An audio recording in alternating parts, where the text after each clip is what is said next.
Planning to admit your child to a school? Then don't skip this video, because choosing a school is one of the most important decisions you will ever make for your child.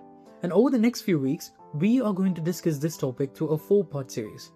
In this series, we will discuss how to choose the right school and many other factors that most parents overlook. So if you are a parent planning for admissions, make sure you follow this series till end.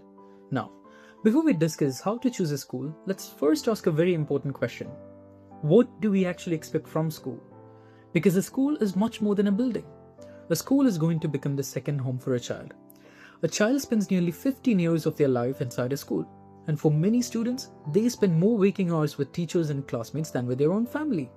And during those years, they aren't just learning mathematics, science, or languages. They are learning how to communicate, how to behave, how to respect others, how to work in a team, how to solve conflicts, how to build friendships, how to become independent, how to handle success, how to handle failure, and eventually how to become responsible adults.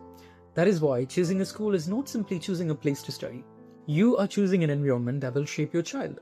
And the quality of that environment matters a lot. Now let's discuss the biggest mistake many parents make. Most of the parents try to find the best school.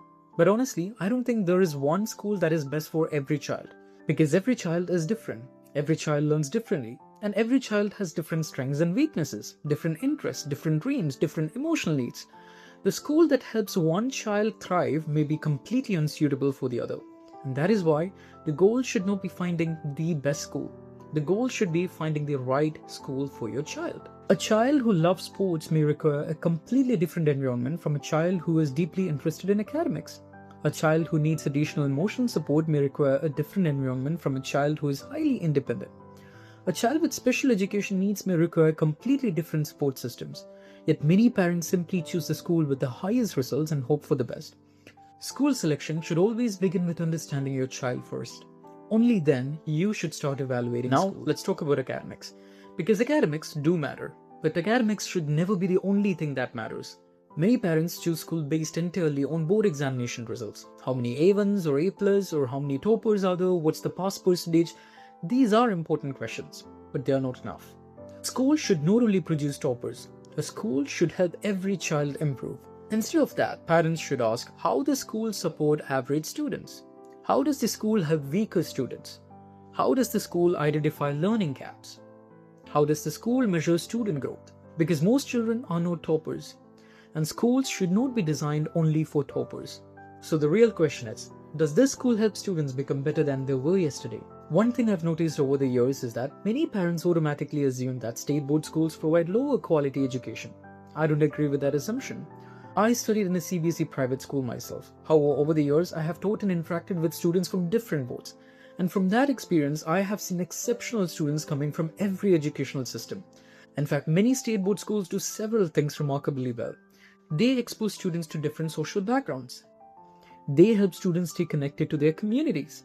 They create awareness about the social and real-world issues. And they have produced countless successful professionals. One example is Kerala's state board system.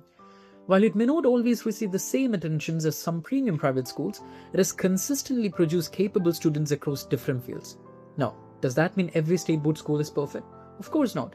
Like every educational system, it has strengths and weaknesses. In some cases, communication skills, public speaking opportunities, international exposure, career guidance, and future-ready programs may not receive enough attention. And this is where many private schools step in. Private schools often invest heavily in communication training, career guidance, technology, student support system, international exposure, co-scholastic activities, future-ready learning tools, and these can create tremendous value for students. But naturally, these services come at a cost. Now let's go one step further. Not all curriculums are designed for the same purpose. CBSE, ICSE, State Board, IGCSE, IB, International A-levels, each curriculum has its own strength. Each curriculum has their own weakness as well. A child planning for JEE or NEET may require a different pathway than a child planning to study abroad.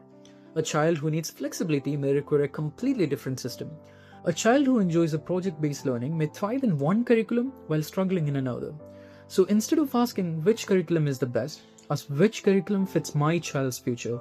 The curriculum should support the child's goal, not the other way around.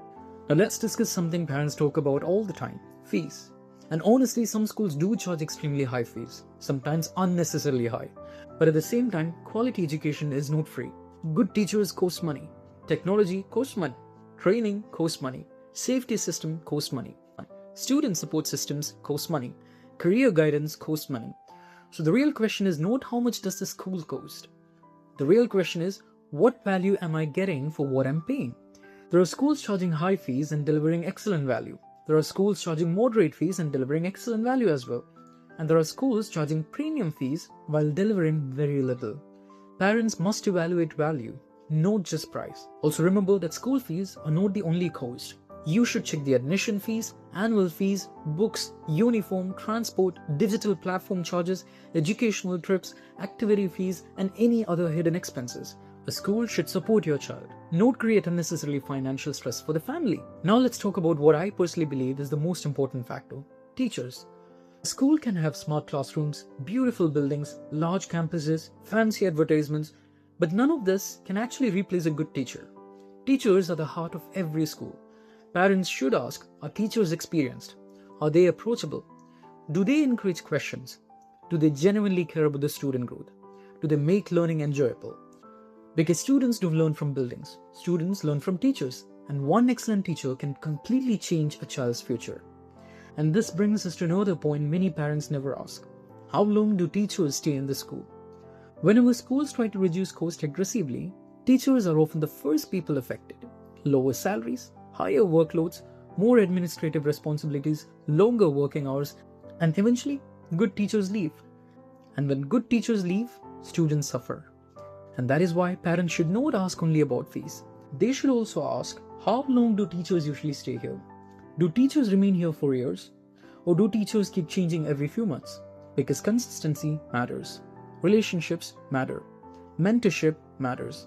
A teacher often becomes much more than a subject expert. They become a mentor, a guide, sometimes even a role model. A school that treats teachers with dignity is often a school that provides better education, because happy teachers create better classrooms, and better classrooms create better students. Another important question is that, will my child receive attention? A teacher handling 20 students and a teacher handling 50 students are not working in the same environment. Parents should ask, will teachers notice if my child struggles? Will my child receive individual attention? Will somebody identify learning gaps before they become serious? A child should never feel invisible in a classroom. Now let's discuss support systems. What happens when things don't go well? What happens when a student struggles? Does the school have counselors, mentors, academic support, emotional support? Because the school's true quality becomes visible when students face challenges, not when everything is going well. Let's now discuss about special needs education.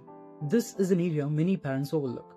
Some children may have ADHD, autism, learning difficulties, physical disabilities, emotional challenges, or different learning styles. Parents should check, can this school support my child? Does the school have trained staff, special educators, inclusive classrooms, appropriate facilities? A child should not be forced into an environment that cannot understand their needs. Some children do not struggle because they are weak. They struggle because they are placed in the wrong system. Finally, let's discuss something very important. Not every child is meant for the same academic race. Some children are naturally gifted in sports, arts, music, coding, design, entrepreneurship, content creation, and many other fields. For such students, flexibility may be important. Online schooling, open schooling, alternate learning pathways, skill-focused development programs. These options may not be suitable for everyone, but they may be exactly what some children need. The goal is not to ignore academics. The goal is to ensure that academics supports the child's future rather than restrict it. To conclude, a school is not simply a place where children prepare for exams. It is where children learn to become adults. So when choosing a school, don't ask only how famous is the school or how many toppers does it have or how big is the campus. Instead, ask for, will my child be happy there? Will my child be supported there? Will my child be understood there? Will my child grow there? Because education is not only about marks, it is about development.